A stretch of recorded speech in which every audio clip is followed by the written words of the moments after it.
Depuis votre naissance, vous avez sûrement gardé un certain nombre de documents, dont certains font partie de votre histoire.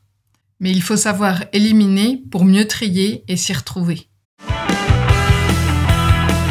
Si vous ne voulez pas que votre appart ressemble à ça dans quelques années, mieux vaut trier vos papiers d'assurance. Si ce n'est pas déjà fait, il faut trier vos contrat, par date et par type d'assurance. Ce sera déjà l'occasion de trier tous vos documents inutiles, les devis, les publicités, les enveloppes, etc.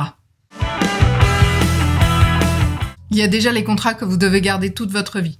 Votre certificat de naissance, votre certificat de mariage, votre livret de famille, vos actes notariés, les diplômes ou tout certificat.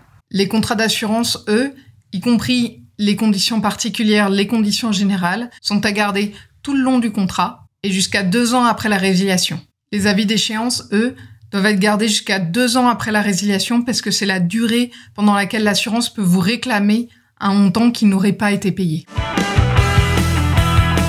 En cas de sinistre indemnisé, 2 cas sont à considérer. S'il s'agit d'un dommage matériel, alors nous vous conseillons de garder au moins 2 ans après la date du sinistre tous les justificatifs dont vous disposez.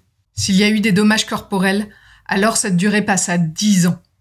Vous devez garder tous les documents parce qu'en cas de procédure judiciaire, vous devez justifier l'intégralité des éléments ayant constitué votre sinistre. En effet, il peut, dans le cas de dommages corporels, y avoir des séquelles qui sont postérieures et que ce soit vous ou l'autre partie, il est possible que l'on vous réclame des indemnités complémentaires.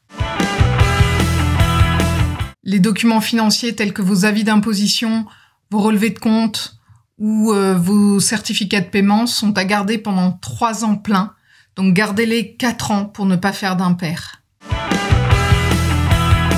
Alors je vais vous donner mon petit conseil d'organisation. Donc il faut scanner tous les documents et les renommer suivant la date, en commençant par l'année, par le mois, puis par le jour et le nom du document.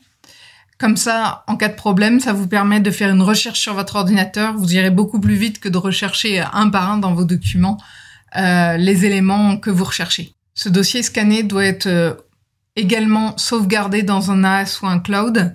Parce que si votre maison brûle, votre assureur va vous demander tous vos justificatifs d'achat, les photos de la maison, etc. Et si ça a brûlé à l'intérieur, tout va être beaucoup plus compliqué.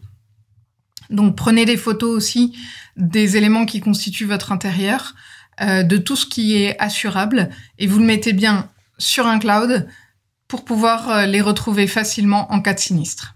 Bien évidemment, cela ne vous dispense pas de garder les originaux en version papier. Un petit conseil supplémentaire, pendant votre classement, n'hésitez pas à en profiter pour refaire le point sur vos assurances, vérifier les niveaux de garantie, mais aussi par exemple les clauses bénéficiaires. Nous en parlerons dans une prochaine vidéo, car il est important de vérifier que l'ensemble de vos contrats sont en cohérence avec votre situation actuelle. Alors je vous souhaite un bon classement!